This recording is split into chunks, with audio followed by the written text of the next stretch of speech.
All right, strap yourselves in for this one. We're diving deep into the world of Elizabeth Koch, daughter of, yep, you guessed it, the Koch family.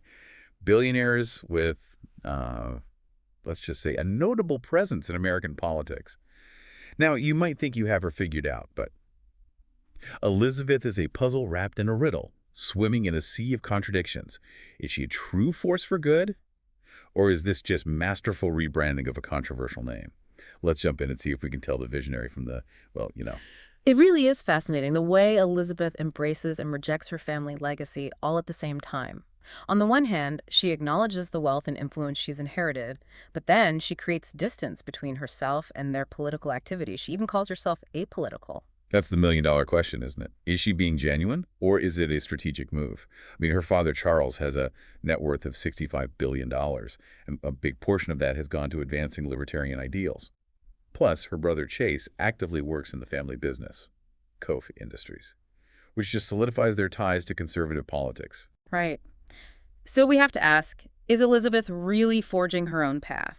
Or is this a carefully planned attempt to soften the image of a family name that's, well, for some, become synonymous with a very particular and often polarizing political agenda? To try to figure that out, we've got a mountain of sources to sift through. Articles, biographical websites, think pieces, they all paint a pretty intricate picture of Elizabeth. She's a writer, a publisher, a philanthropist, and apparently a neuroscience enthusiast with a fascination for, get this, MDMA-assisted therapy. It definitely makes you wonder how it all fits together. Where does Elizabeth Koch actually stand on things? Well, a good place to start might be her work in literature.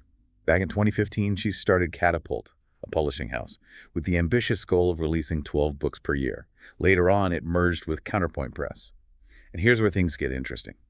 They also absorbed Soft Skull Press, known for, let's say, a more daring and often politically charged catalog. That merger is really interesting, because Soft Skull often supports voices that directly challenge the way things are, which seems to clash with the Koch family's traditional conservative image. So promoting mid-list authors, supporting diverse voices, potentially even through Soft Skull's more radical publications, it really complicates how we understand Elizabeth's own ideology. Right, it's like she's walking a tightrope between two different worlds. Makes you wonder if her choices in literature are a true reflection of her own values, or a calculated move to, I don't know, diversify the family portfolio. What's interesting is that Elizabeth's interest in literature goes way back. She has a BA from Princeton and an MFA from Syracuse, showing a real commitment to the world of writing and storytelling. And her publishing work isn't just about pushing boundaries with content. There's also a focus on supporting voices that are often underrepresented, which, on the surface, seem to contradict the idea of exclusivity that often comes with the Koch family's wealth and influence. It makes you think, is Elizabeth trying to address that perceived disconnect, whether consciously or not? There's even an anecdote about a teenage boyfriend who met her father and literally ran away from her house terrified. It really shows how much distance people feel her wealth creates. It's like she's both a part of that elite world and trying to break free from it at the same time. Wow, that's a striking image. Almost Shakespearean, you could say. Yeah. Makes you wonder if everything Elizabeth does, from publishing to philanthropy, is driven by a need to make genuine connections, to bridge the gap between her privileged world and everyone else.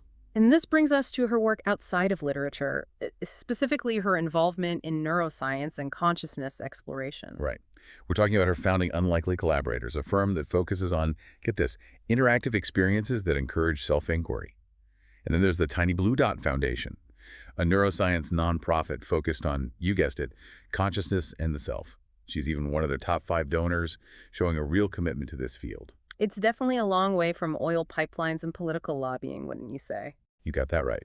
And then there are these annual conferences she hosts, bringing together neuroscientists and other thought leaders for, wait for it, personal transformation exercises like African dance and meditation.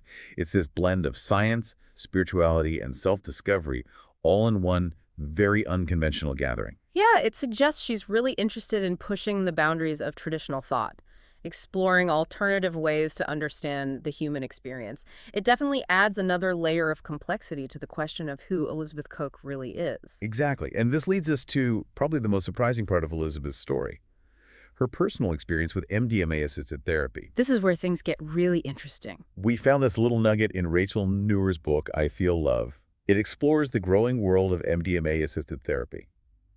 Turns out Elizabeth had a pretty rough first experience with a different psychedelic, 5-MeO-DMT. But then, she had this incredibly transformative experience with MDMA therapy, and it helped her work through a childhood trauma. It's a bold move, you know, for someone in her position to openly talk about something so personal. And honestly, still somewhat controversial, especially considering her family's conservative ties. This openness about her mental health struggles really changes how people see her. It makes her relatable to a much wider audience. Yeah, it definitely makes her seem less like a distant billionaire heiress and more like someone dealing with real-life stuff, just like everyone else. Hmm. But it also makes you think, is this vulnerability real? Or is it a calculated move to gain sympathy and distance herself from her family's image even more? That's a valid question. We have to think about that as we try to figure out Elizabeth's motivations. After all, her family has been accused of using their money and influence to shape public opinion and policies that benefit them. So it's natural to wonder if Elizabeth's actions, even those seemingly about personal growth and healing, are actually part of a bigger strategy. That's the core of it, isn't it? Can we separate her personal journey from her family's legacy? Are we witnessing genuine growth? Or is it just really good reputation management? That question has been bugging us this whole deep dive. And it's a question that might not have a clear answer, but maybe the most interesting part of Elizabeth's foray into the world of psychedelics is her support for MAPS, the Multidisciplinary Association for Psychedelic Studies. They're doing clinical trials on MDMA-assisted therapy for PTSD, and Elizabeth has been very vocal about supporting their work. It's surprising, really. Yeah. Considering her family's traditional views on drug use and mental health treatment, it's like she's directly challenging their ideology. And this seeming rebellion against her family's way of thinking isn't just limited to supporting MAPS. It's woven into her work with unlikely collaborators, too. Remember, they aim to resolve conflict by encouraging self-awareness and understanding. And don't forget her perception box concept, which explores how we limit ourselves based on past experiences and societal expectations. Right. It's like she's trying to break free from these boxes, not just for herself, but for everyone. It's a message of empathy, connection, and the possibility of overcoming our perceived limitations. And in a way, that message aligns with the core principles of MDMA-assisted therapy, which tries to create a safe space where people can confront their traumas and develop more self-compassion and understanding. So is it possible that Elizabeth's personal experience with MDMA therapy has really shaped her approach to philanthropy, her work with unlikely collaborators, and even the books she chooses to publish? It's definitely a compelling possibility. After all, she describes her MDMA experience as transformative, leading to a deeper understanding of herself and her place in the world. But it also makes you think about the role of privilege in personal growth and social change. Can someone with Elizabeth's wealth and resources truly understand the struggles of those who don't have those same opportunities? That's a really good point. And it brings us back to the heart of this deep dive. Is Elizabeth Koch really a visionary, using her privilege for good? Or is she just really skilled at creating an image to serve her own interests? And if it's the latter, what does that tell us about philanthropy and the possibility of real change within systems of power and privilege? It's complicated, and there are no easy answers. But maybe instead of trying to label Elizabeth as a grifter or gifted, we should focus on the actual impact of what she does, regardless of her motivations. Because actions speak louder than words, right? Exactly. So let's look at the tangible outcomes of Elizabeth's work. What has she accomplished? Has she truly made a positive impact on the world, or are her efforts just a tiny drop compared to the vast wealth and influence of her family? Well, when it comes to Catapult and Soft Skull, her publishing houses, they've definitely left their mark on the literary world. They've published a diverse range of authors and genres, from literary fiction and memoirs to political commentary and graphic novels, and some of their books have gotten critical acclaim and even won awards. True. But we have to ask, has this success actually led to meaningful social change? Has Elizabeth's support for diverse voices and challenging narratives actually changed the power dynamics in the publishing industry?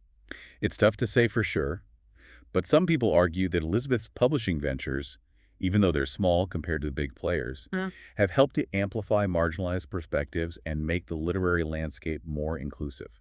And there's no denying that Elizabeth's support for MDMA-assisted therapy through MAPS has helped to make psychedelic-assisted therapies more accepted in mainstream medicine and psychiatry. Right.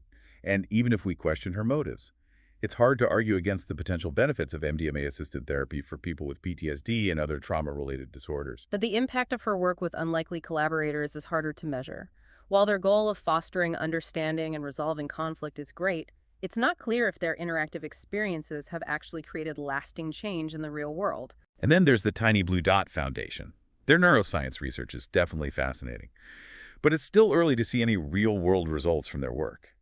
So it seems like we don't have a definitive answer on the ultimate impact of Elizabeth Koch's work yet. But one thing's clear: she's a complex and contradictory person who doesn't fit neatly into any category. And that's what makes her so interesting, isn't it? She's a living example of the tension between privilege and purpose, wealth and well-being, family legacy and individual agency. And maybe in the end, it's not about deciding if she's a grifter or gifted, but about recognizing that we all have that ambiguity within us. But before we wrap up, I want to go back to something we talked about earlier. Elizabeth's fascination with consciousness and the perception box. It seems to be a part of all her work, from supporting MDMA-assisted therapy to her unique conferences that blend science and spirituality. What are your thoughts on this focus on exploring consciousness? It's a really interesting thread that runs through her whole story. It suggests a deep belief in the power of looking inward and the potential for personal transformation through, well, expanding your awareness. It also points to a desire to challenge how we think and exist, to go beyond what we believe is possible. It's almost like she's on a quest to unlock the secrets of the human mind, both on an individual level and for all of us. And this quest seems to be driving her philanthropy, her businesses, even her personal life. It's definitely a unifying theme. It makes you wonder what she hopes to achieve with this exploration of consciousness. Is it just a personal journey for her? Or does she imagine a future where these insights can help create a more just, compassionate, and interconnected world? That's something worth thinking about, and it leads to one last question. Imagine a future where MDMA-assisted therapy is widely accepted, even common. How do you think that would change how we see ourselves, our relationships, even our political landscape? That's a fascinating scenario to think about. On one hand, wider access to MDMA therapy could lead to incredible healing and personal transformation. For so many people struggling with trauma, addiction, and mental health issues, it could foster more empathy and understanding in society as a whole, breaking down barriers between people and creating a more compassionate and inclusive world. But then again, there's also the risk of misuse and exploitation. Could MDMA become a tool for manipulation and control? Could it be used to strengthen existing power structures or even suppress those who disagree? Those are important ethical questions we can't ignore. Like any powerful tool, it has the potential for both good and bad. And it's crucial that we approach these new technologies and therapies with a balance of optimism and caution. Right, like walking a tightrope, balancing the potential benefits with the potential risks, the desire for progress with the need to think carefully about the consequences. Exactly. And maybe this tension is what makes Elizabeth Koch so captivating. She represents both the promise and the danger of pushing boundaries, challenging norms, and using privilege to pursue big goals. So, as we wrap up our deep dive into the life and work of Elizabeth Koch, we're left with more questions than answers. But maybe that's the whole point. Maybe the real value of exploring this isn't about making a final judgment, but about sparking curiosity, questioning assumptions, and prompting us to think about our own values and beliefs. Because ultimately, it's not about calling someone a grifter or gifted. It's about looking at the complexities of human motivation, the connection between power and purpose, and the possibility for both positive and negative impacts within systems of privilege. We encourage you to keep exploring these ideas. Dig deeper into the sources we discussed, research the things that piqued your interest, and have meaningful conversations with others. Because trying to understand is a continuous journey, and it's one we're better off taking together. And on that note, we'll leave you with one final thought. In a world where wealth and influence are often intertwined with good intentions and carefully crafted stories, how can we tell the difference between genuine vision and calculated manipulation? Is it even possible to separate the two? Or are they always connected in a complex dance of power, purpose, and perception? We'll let you grapple with that question. Until next time, keep those minds open, deep divers.